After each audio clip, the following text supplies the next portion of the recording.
ਤੁਹਾਨੂੰ ਪਤਾ ਇੱਕ ਸੰਗਠਨ ਸਟਾਰਟ ਕੀਤੀ ਗਈ ਹੈ ਜਿਹੜੀ ਪੰਜਾਬ ਵਿੱਚ ਇਲੀਗਲ ਰਿਲੀਜੀਅਸ ਕਨਵਰਜਨ ਹੋ ਰਹੀ ਹੈ।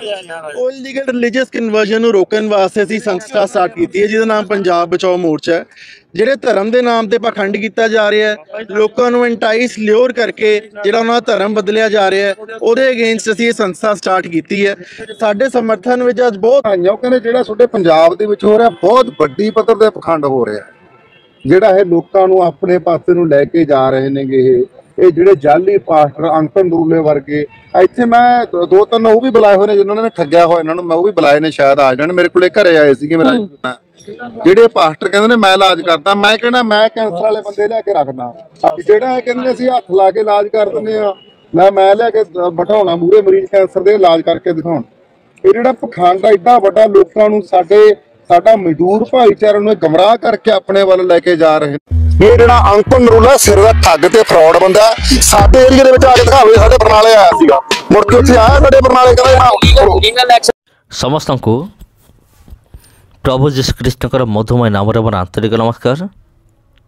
ଖ୍ରୀଷ୍ଟର ପ୍ରିୟ ଭାଇ ଭଉଣୀମାନେ, ଆପଣମାନେ କେବେ ନା କେବେ ଅଙ୍କୁର ନରୁଲା ଏ ନାଁଟା ଆପଣ କେବେ ନା କେବେ ଆପଣ ଶୁଣିଥିବେ। ଆଉ ଅଙ୍କୁର ନରୁଲା ତାଙ୍କର ଏକ ମିନିଷ୍ଟ୍ରି ଅଛି ପଞ୍ଜାବ ମଧ୍ୟରେ, ଆଉ ତାଙ୍କର ବହୁତ ବଡ଼ ମିନିଷ୍ଟ୍ରି ତାଙ୍କର। ହଁ ପ୍ରିୟ ବନ୍ଧୁଗଣ, ତାଙ୍କର ବହୁତ ବଡ଼ ମିନିଷ୍ଟ୍ରି, ଆଉ ତାଙ୍କ ସହିତ ସହଯୋଗ କରୁଛନ୍ତି ବିଭିନ୍ନ ପ୍ରକାର ଅନେକ ଲୋକମାନେ ତାଙ୍କୁ ସହଯୋଗ କରନ୍ତି, ଖ୍ରୀଷ୍ଟିଆନ ଲୋକମାନେ। ତେବେ ପ୍ରିୟ ବନ୍ଧୁଗଣ, ଆପଣ ଜାଣିଥିବେ ଯେ ବିଗତ ଦିନମାନଙ୍କର ଆଜି ପର୍ଯ୍ୟନ୍ତ ଆମେ ଦେଖୁଛୁ ପଞ୍ଜାବରେ କେମିତି ଖ୍ରୀଷ୍ଟିଆନ ଲୋକମାନଙ୍କ ସଂଖ୍ୟା ପ୍ରାୟ ବହୁତ ଦ୍ରୁତ ଗତିରେ ବଢ଼ି ବଢ଼ି ଚାଲିଛି। ଯେତେବେଳେ ପଞ୍ଜାବରେ ପ୍ରଭୁ ଯୀଶୁଖ୍ରୀଷ୍ଟଙ୍କର ସେବା କାର୍ଯ୍ୟ ବହୁତ ମାତ୍ରାରେ ହେଉଛି, ତେବେ ବର୍ତ୍ତମାନ ବିରୋଧୀମାନେ ଜାଗ୍ରତ ହୋଇ ଉଠିଛନ୍ତି। ଆଉ ଏଇଟା ବି ଆପଣ ଜାଣନ୍ତି, ଖ୍ରୀଷ୍ଟିଆନ ବିରୋଧୀମାନେ ସବୁ ରାଜ୍ୟରେ ଅଛନ୍ତି, କେବଳ ସବୁ ରାଜ୍ୟ ନୁହେଁ ସବୁ ଦେଶରେ ଅଛନ୍ତି, ଏପରିକି ବିଦେଶରେ ବି ଖ୍ରୀଷ୍ଟିଆନ ବିରୋଧୀ ଅଛନ୍ତି। ଆଉ ଆମେରିକା ଏକ ଖ୍ରୀଷ୍ଟିଆନ ଦେଶ ହେଇକି ମଧ୍ୟ ସେଠି ବି ଖ୍ରୀଷ୍ଟିଆନ ବିରୋଧୀମାନେ ଅଛନ୍ତି। ଆଉ ଏଇଟା ଆପଣ ଜାଣିଥିବେ। ତେବେ ପ୍ରିୟ ବନ୍ଧୁଗଣ, ଖ୍ରୀଷ୍ଟର ପ୍ରିୟ ଭାଇ ଏବଂ ଭଉଣୀମାନେ, ପଞ୍ଜାବରେ ଦ୍ରୁତ ଗତିରେ ଖ୍ରୀଷ୍ଟିଆନ ସଂଖ୍ୟା ବଢ଼ିବାରେ ଲାଗିଛି। ଆଉ ସେଥି ନିମନ୍ତେ ବିରୋଧୀମାନେ ପୁରା ଜାଗ୍ରତ ହୋଇ ଉଠିଛନ୍ତି।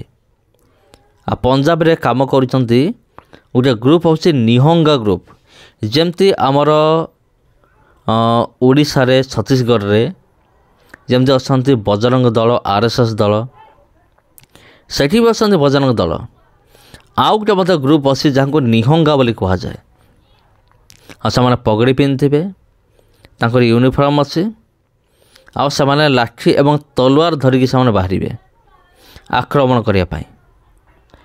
ତେବେ ପ୍ରିୟ ବନ୍ଧୁଗଣ, ଏମିତି ଲୋକମାନଙ୍କ ଭିତରେ ବି ପ୍ରଭୁ ଯୀଶୁଖ୍ରୀଷ୍ଟଙ୍କର ସେବା କାର୍ଯ୍ୟ ଦ୍ରୁତ ଗତିରେ ହେଉଛି।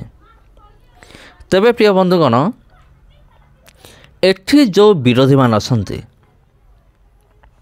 ଯେଉଁ ବିରୋଧୀମାନେ ଏଠି ବିରୋଧ କରୁଛନ୍ତି, ଯଦି ଆପଣ ସେମାନଙ୍କ ବିଷୟରେ ପଚାରିବେ, ଗୋଟିଏ ବିଷୟ ମୁଁ କହିବି ଯେ ଏଇ ବିରୋଧୀମାନେ ଅଙ୍କୁର ନରୁଲାଙ୍କୁ କିମ୍ବା ତାଙ୍କ ଲୋକମାନଙ୍କୁ ଏମାନେ କିଛି କରିପାରୁନାହାନ୍ତି। କେବଳ ଅଙ୍କୁର ନରୁଲା ତାଙ୍କର କୁଶ ପୁତଳିକାକୁ ସେମାନେ ଦାହ କରୁଛନ୍ତି। ଟିକେ ଦେଖନ୍ତୁ, ଆପଣ ଦେଖିଲେ ଯେଉଁ ଗୋଟେ ଭିଡ଼ିଓ କ୍ଲିପ୍ ପୂର୍ବରୁ ଆପଣ ଦେଖିଲେ, ସେଠି ଦେଖନ୍ତୁ କିଭଳି ଭାବରେ ଏମାନେ ଅଙ୍କୁର ନରୁଲା ଏବଂ ତାଙ୍କର ପତ୍ନୀ ଯେଉଁମାନେ ଅଛନ୍ତି, ଆଉ ଯିଏକି ଅଛନ୍ତି, ଏଇ ଦୁଇ ଜଣଙ୍କର କୁଶ ପୁତଳିକା ସେମାନେ ଜଳାଉଛନ୍ତି, ଦାହ କରୁଛନ୍ତି। ଅସଲରେ ଯଦି ଆମେ ଦେଖିବା, ଏମାନଙ୍କ ପାଖରେ ସେତିକି ଦମ୍ ନାହିଁ ଯେ ସେଇ ଯେଉଁ ପାଷ୍ଟର ଅଙ୍କୁର ନରୁଲା ମାନେ ତାଙ୍କ ଦେହରେ ହାତ ଲଗାଇବା ପାଇଁ ଏମାନଙ୍କର ଦମ୍ ନାହିଁ। ଏମାନେ ବାହାରେ ଥାଇକି ସ୍ଲୋଗାନ ଦେଉଛନ୍ତି, ଖାଲି ସ୍ଲୋଗାନ ଦେଉଛନ୍ତି।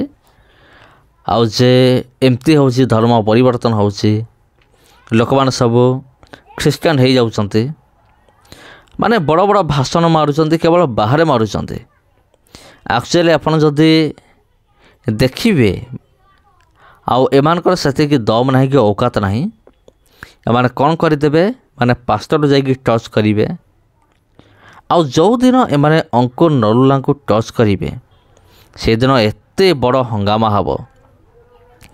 କାରଣ ପଞ୍ଜାବରେ ଅଙ୍କୁର ନରୁଲାଙ୍କୁ ମାନେ ସପୋର୍ଟ କରିବା ପାଇଁ ସପୋର୍ଟ କରୁଥିବା ଲୋକମାନେ ପ୍ରବଳ ଅଛନ୍ତି। ଆଉ ଏମାନେ ଯଦି ଟିକିଏ ଯଦି କିଛି ଭୁଲ କରିଦେଲେ ଆଉ ସେମାନେ ପୁରା ମାଡ଼ି ଆସିବେ ପୁରା ପିମ୍ପୁଡ଼ି ଭଳିଆ। ଆଉ ଏଇମାନଙ୍କୁ ବିରୋଧୀମାନଙ୍କୁ ପୁରା ଖାଇଯିବେ। ହଁ ପ୍ରିୟ ବନ୍ଧୁଗଣ, କାରଣ ଆମର ଯେଉଁ ଅଙ୍କୁର ନରୁଲା ଅଛନ୍ତି ତାଙ୍କୁ ଆଇନ କାନୁନ ସମ୍ବିଧାନ ବିଷୟରେ ଭଲ ଭାବରେ ଜଣା। କିନ୍ତୁ ଏଠି ଯେଉଁ ମୂର୍ଖ ଦଳ ଆସିକି ଯେଉଁ ଫଡ଼ଫଡ଼ ହେଉଛନ୍ତି ଏମାନଙ୍କୁ ନା ଏମାନଙ୍କୁ ଆଇନ ଜଣା ନା ଏମାନଙ୍କୁ ସମ୍ବିଧାନ ଜଣା, କିଛି ଜଣା ନାହିଁ। ଖାଲି ଧର୍ମ ପରିବର୍ତ୍ତନ କିନ୍ତୁ ତା'ର ପ୍ରମାଣ ଏମାନେ ଦେଇପାରନ୍ତି ନାହିଁ ଧର୍ମ ପରିବର୍ତ୍ତନ ହେଉଛି ବୋଲି। କହୁଛନ୍ତି ଚାଉଳ ଦେଇକି ଧର୍ମ ପରିବର୍ତ୍ତନ କରାଗଲା, ତା'ର କୌଣସି ପ୍ରୁଫ୍ ନାହିଁ, କୌଣସି ପ୍ରମାଣ ନାହିଁ। ହଁ ପ୍ରିୟ ବନ୍ଧୁଗଣ, ଟଙ୍କା ଦେଇକି ଧର୍ମ ପରିବର୍ତ୍ତନ କରାହେଉଛି, ତା'ର କୌଣସି ପ୍ରୁଫ୍ ନାହିଁ। ତେବେ ଖ୍ରୀଷ୍ଟରେ ପ୍ରିୟ ଭାଇ ଓ ଭଉଣୀମାନେ, ଅଙ୍କୁର ନରୁଲା ମିନିଷ୍ଟ୍ରିରେ ଏ ସମସ୍ତ ବିଷୟ ବର୍ତ୍ତମାନ ଚାଲୁଛି। ବର୍ତ୍ତମାନ ତାଡ଼ନା ଆରମ୍ଭ ହେଇଛି କହିଲେ କୌଣସି ଭୁଲ ହେବ ନାହିଁ। କିନ୍ତୁ ମୋର ପୁରା ପୂର୍ଣ୍ଣ ବିଶ୍ୱାସ ବିରୋଧୀମାନେ କିଛି କରିପାରିବେ ନାହିଁ। ଆଉ ପ୍ରଭୁ ଯୀଶୁଖ୍ରୀଷ୍ଟଙ୍କର ସୁସମାଚାର ଯେମିତି ବଢ଼ି ବଢ଼ି ଚାଲିଛି ସେମିତି ଆଗକୁ ମଧ୍ୟ ବଢ଼ି ବଢ଼ି ଚାଲିବ, ଏଥିରେ କୌଣସି ବି ସନ୍ଦେହ ନାହିଁ। ତେବେ ପ୍ରିୟ ବନ୍ଧୁଗଣ, ଆଜିର ଭିଡ଼ିଓକୁ ଆମେ ଏଇଠି ରଖିବା। ଯଦି ଆପଣ ପ୍ରଥମ ଥର ପାଇଁ ଏହି ଚ୍ୟାନେଲକୁ ଆସିଛନ୍ତି, ଏହି ଚ୍ୟାନେଲକୁ ସବସ୍କ୍ରାଇବ୍ କରି ରଖନ୍ତୁ ଆଉ ଭିଡ଼ିଓକୁ ଆପଣ ସେୟାର କରନ୍ତୁ। ଧନ୍ୟବାଦ।